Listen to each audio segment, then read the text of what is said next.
Que Jesus esteja conosco hoje e sempre. Então, eu vou ler a palestra da Paola, que não está presente, né? E ela inicia a palestra desta maneira. Boa tarde, queridas irmãs e queridos irmãos. Que a luz do Mestre Jesus nos envolva, abrindo nossos corações e mentes para as reflexões desta tarde e que possamos as colocar em prática no dia a dia. Paola agradece o apoio do plano espiritual no preparo desta palestra e também a esta casa de amor e a sua direção pela oportunidade do estudo e de participar do 37º Simpósio Comemorativo dos 167 anos do lançamento do Livro dos Espíritos. E o tema que ela irá abordar será a importância da família para o desenvolvimento do espírito. Ao procurar a definição de família, Paola encontrou várias abordagens e selecionou algumas para a nossa reflexão. No dicionário Aurélio, encontramos que é um grupo de indivíduos constituídos pelo mesmo sangue. No Wikipédia, a palavra é de origem do latim e, como definição, temos que é um agrupamento humano formado por duas ou mais pessoas ligadas por ligações biológicas, ancestrais, legais ou afetivas. Constituem uma das unidades básicas da sociedade. E segundo a Constituição brasileira, o conceito de família abrange diversas formas de organização fundamentadas na relação afetiva entre seus membros. Para a psicologia, é o primeiro ambiente no qual se desenvolve a personalidade nascente de cada novo ser humano, sendo vista como o primeiro espaço psicossocial e o protótipo das relações a serem estabelecidas com o mundo, representando a união entre pessoas que possuem laços sanguíneos de convivência e baseados no afeto. Na visão espírita, família é o espaço privilegiado dos primeiros aprendizados dos espíritos reencarnados, com relevante função de amadurecimento espiritual. Os vínculos intrafamiliares constituem pilares de referência emocional e social para as crianças e jovens, os preparando e os fortalecendo para os desafios reencarnatórios assumidos. Emmanuel, no prefácio do seu livro Aperte Mais Esse Laço, diz que de todos os institutos sociais existentes na Terra, a família é o mais importante do ponto de vista dos alicerces morais que regem a vida. Em todas as definições, observamos em comum a presença de mais de uma pessoa, de um grupo de pessoas, mas os laços e vínculos entre os indivíduos diferem segundo a abordagem. Refletindo sobre a ótica espírita, vamos aqui analisar o seu papel no desenvolvimento do espírito. A doutrina espírita alargou nossos horizontes para além da vida física e nos revelou a vida do espírito imortal. Impulsionados pela lei do progresso, somos submetidos a vivenciar diferentes experiências no plano físico, nas mais diferentes situações para a aquisição do conhecimento e da mais elevada moral. Impossível progredir sem reencarnar. Desta forma, a alma que reencarna vem do mundo espiritual para progredir. Nesta busca do progresso e da evolução, reencarnamos quantas vezes forem necessárias, e as relações familiares são fundamentais para o nosso aprimoramento.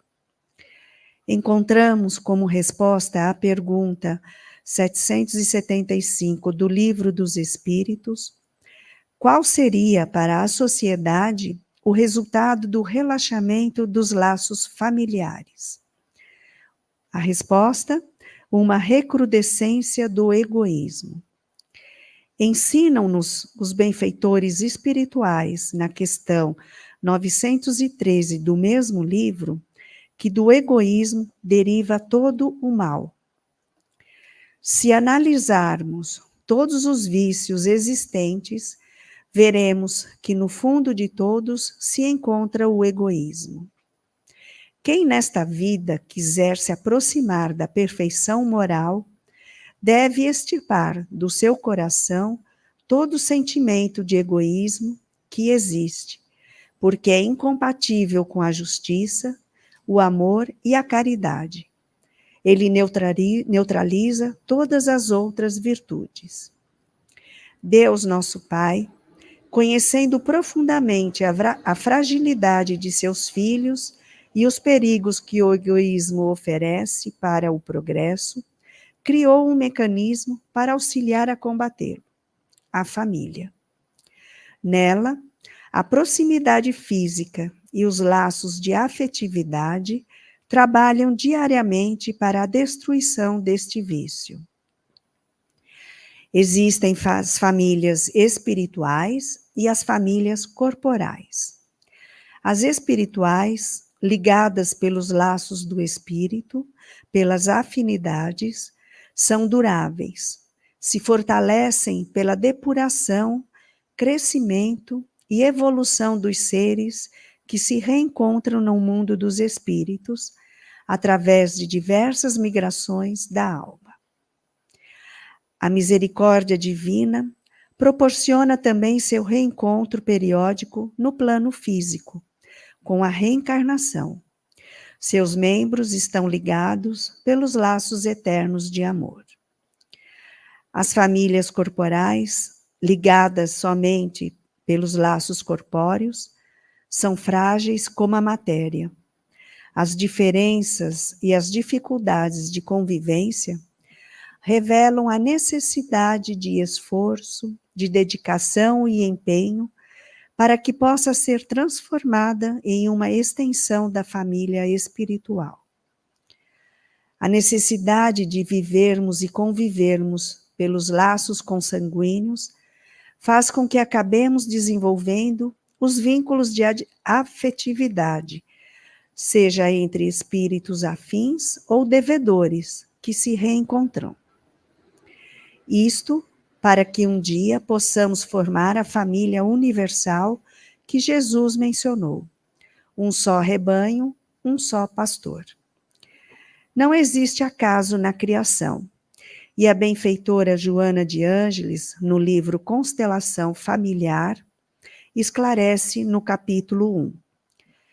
Esse grupamento familiar não é resultado casual de encontros apressados no mundo físico, havendo ocorrido nas esferas espirituais antes do renascimento orgânico, quando são desenhadas as programações entre os espíritos comprometidos, positiva ou negativamente, para os ajustamentos necessários ao progresso a que todos se encontram submetidos. Analisando-se as necessidades evolutivas, aqueles que se encontram com responsabilidades a cumprir juntos, constatam a excelência do cometimento que lhes ensejará reparação e crescimento intelecto-moral, em face dos erros passados, facultando-se a tolerância e o perdão das ofensas como fundamentais para a aquisição da harmonia.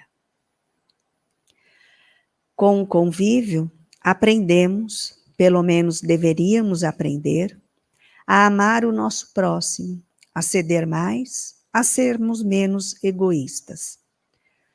Família é, então, uma instituição divina com um planejamento que antecede esta vida física e que tem por objetivo o crescimento espiritual de todos os seus membros. Não apenas observamos aprimoramento dos indivíduos com o convívio em família, mas também da sociedade.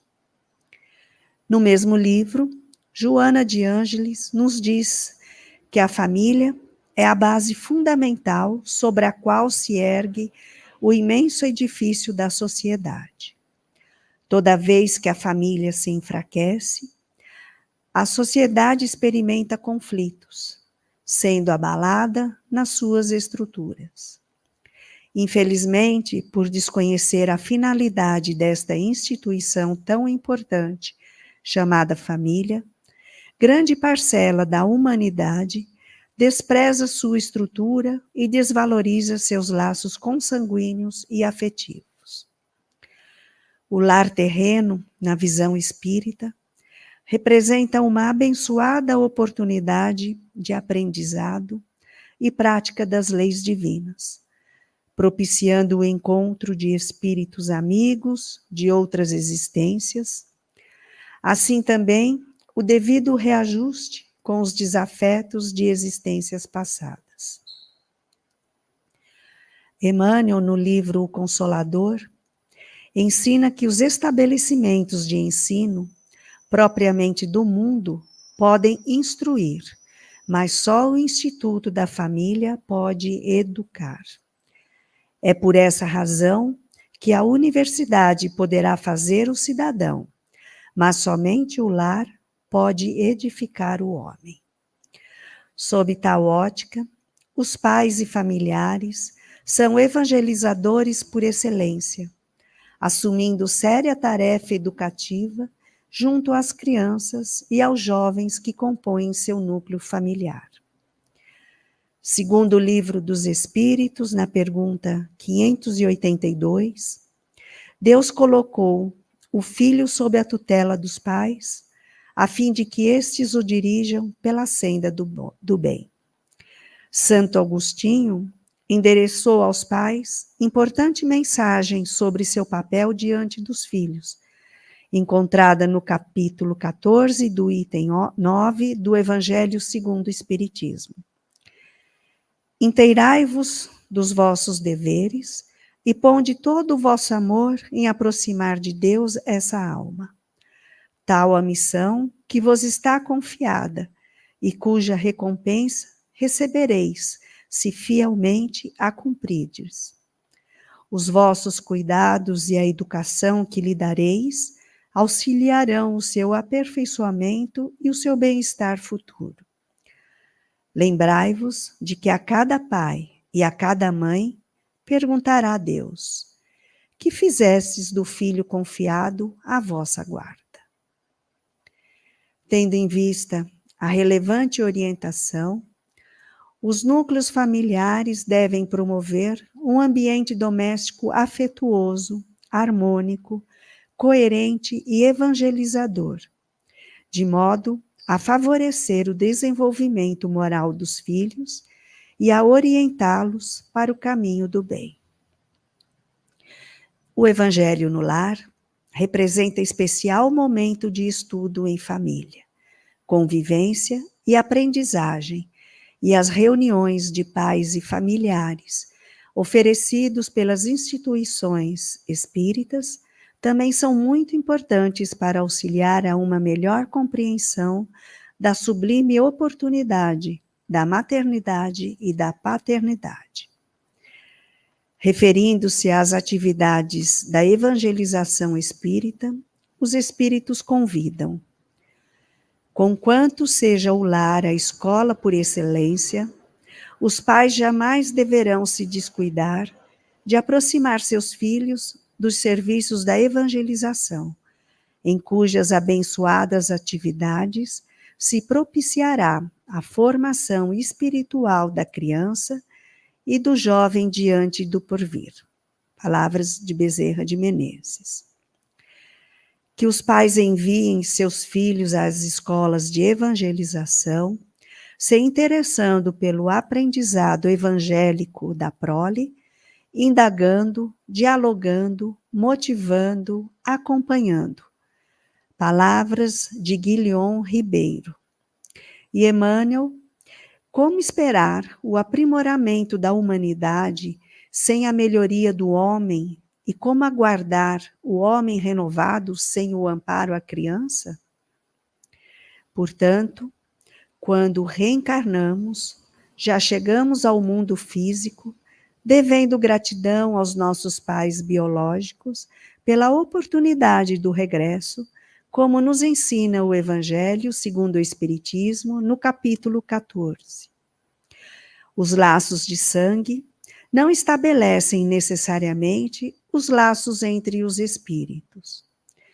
O corpo procede do corpo, mas o espírito não procede do espírito, porque o espírito já existia antes da formação do corpo.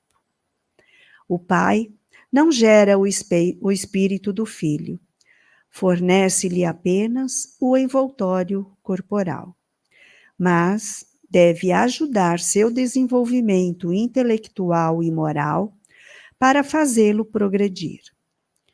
Os espíritos que se encarnam em uma mesma família, sobretudo entre parentes próximos, são o mais frequentemente espíritos simpáticos, unidos por relacionamentos anteriores, que se traduzem por sua afeição durante a vida terrena. Mas pode ainda acontecer que esses espíritos sejam completamente estranhos uns para os outros, separados por antipatias igualmente anteriores, que se traduzem também por seu antagonismo na Terra, a fim de lhes servir de prova. Concluem que os verdadeiros laços de família não são, pois, os da consanguinidade, mas os da simpatia e da comunhão de pensamentos que unem os espíritos antes, durante e após a encarnação. Desta forma, o nosso reencontro com o passado é inevitável. Não alcançaremos os mais altos degraus da evolução sem nos harmonizarmos com todos à nossa volta. Algumas vezes, impossibilitados de nos reencontrarmos através dos laços da consanguinidade, Deus possibilita-nos, através da adoção, receber em nosso lar o companheiro do passado, ligado a nós por amor ou tragédias, para que possamos nos amparar e sublimar as desavenças do pretérito. A adoção é um grandioso ato de amor. Comprova a fragilidade dos laços consanguíneos e a certeza de que a paternidade e a maternidade do coração são mais vigorosas e que Deus jamais nos nega a possibilidade de sermos pais e educadores. Não importa o lado formal da família, qual a estrutura que ela apresenta neste momento. O que realmente importa é aproveitar a oportunidade de aprendizado que Deus nos oferta através da convivência, que poderá ser de carinho, alegrias com nossos afetos ou de conquistas futuras com os desafetos do momento. Os afetos de hoje serão nossos amores de amanhã. Esta é a grande proposta de Deus para estabelecer na Terra a família universal pelos laços do respeito e da fraternidade. A família é o meio que Deus criou para que o espírito, algumas vezes, até mesmo de forma compulsória, possa aprender a pensar no outro, conviver com o diferente, vivenciar tolerância e resignação, exercitar perdão e assim desenvolver-se mais rapidamente. Atualmente, com estrutura bastante diversificada, a família está exigindo de seus membros atitudes corajosas de renúncia e dedicação, oferecendo oportunidades grandiosas de revermos relacionamentos e de estendermos o amor e o perdão a todos que compartilham conosco as quatro paredes de nosso lar. Nos lares atuais,